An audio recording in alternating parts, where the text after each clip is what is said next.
Good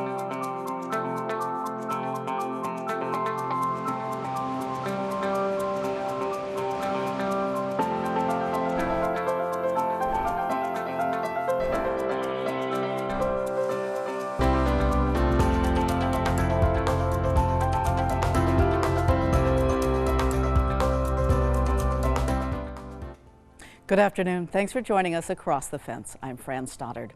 For this month's Birds Notes program, we're going to talk about a bird conservation adventure in warmer climes. Joining us from the Audubon Center in Huntington is bird expert and conservation biologist Mark Labar. Thank you so much for being with us, Mark.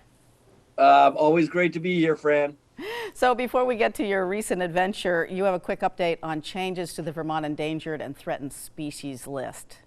Yeah, so, last month we talked about the proposed changes and delisting of bald eagle, bringing up the critical habitat for common tern nesting islands, and unfortunately the threatened listing for meadowlark, and they all came to pass over the last month.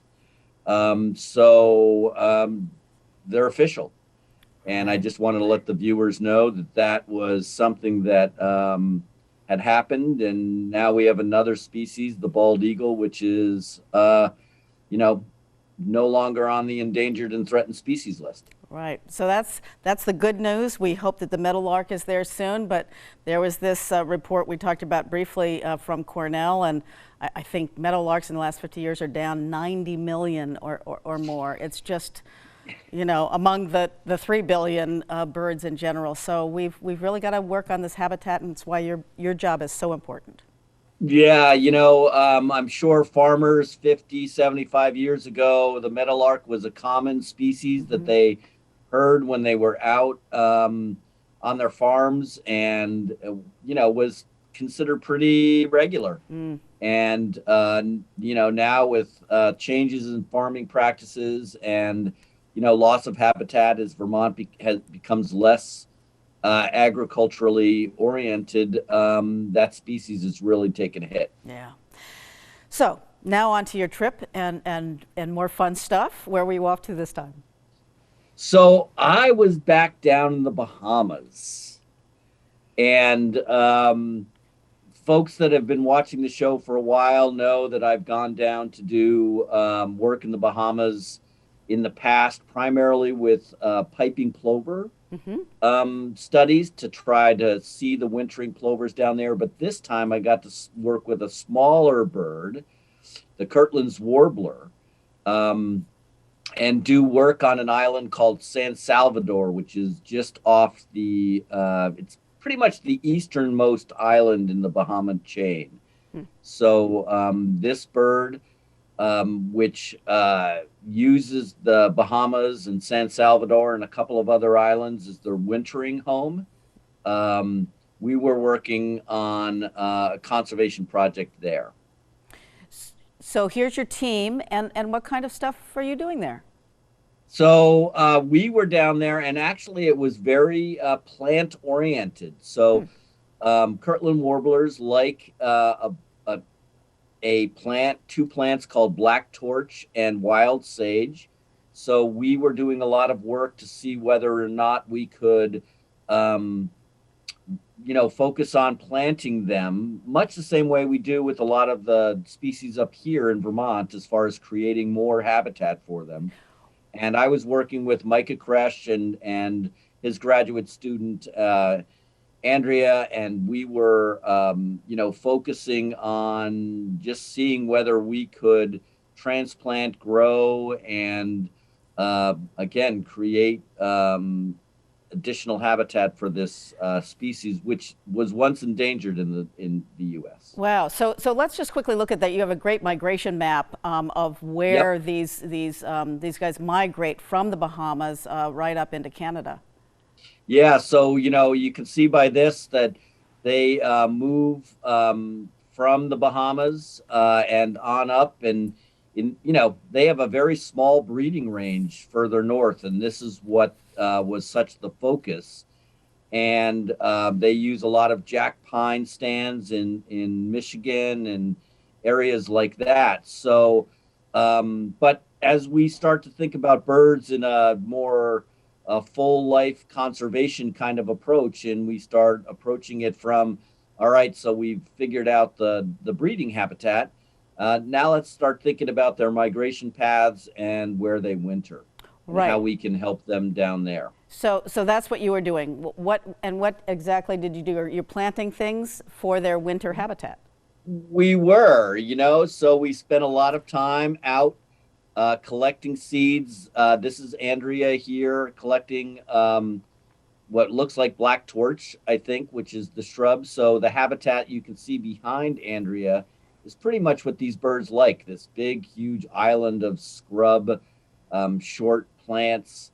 And we went out and we collected a lot of fruit and saplings or little cuttings. And then we spent a bunch of time building these shade tents that you can see both Andrea and Mike working under, and planting them and figuring out.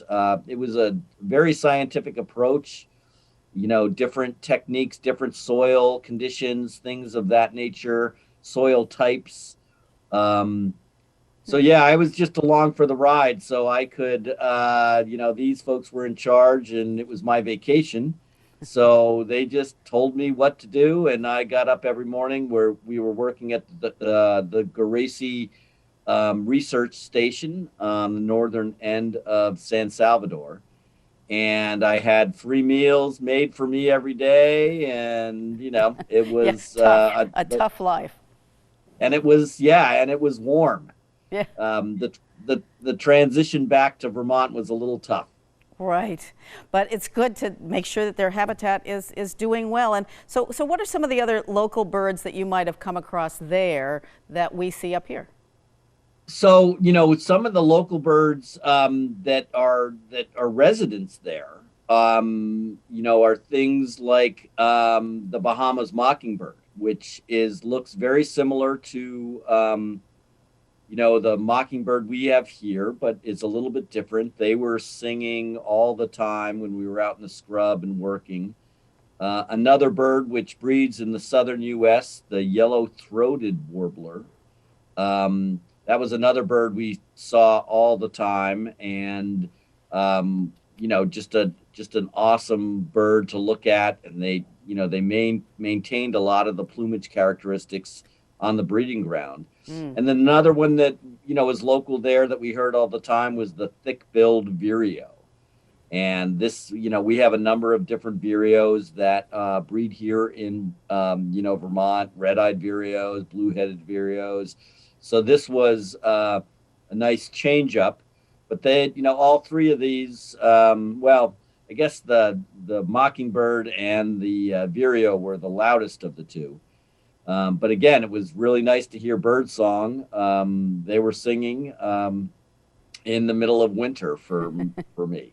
And I'm sure that it seems like that scrubby area that you were building is also wonderful habitat for these birds.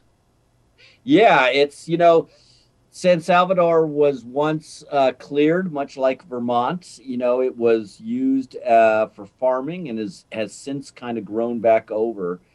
So much of the vegetation is very short, and these birds certainly take advantage of it. And it's great for bird watching because, you're not bending your neck and looking up in tall trees, trying to identify birds. They're right there at eye level. And so it was great. I work in that same shrub type habitat here in Vermont with a lot of those, not these birds, but with things like golden-winged warblers and prairie warblers and things like that. So it was kind of fun to be in a different setting and working with species that, use that same kind of scrub habitat.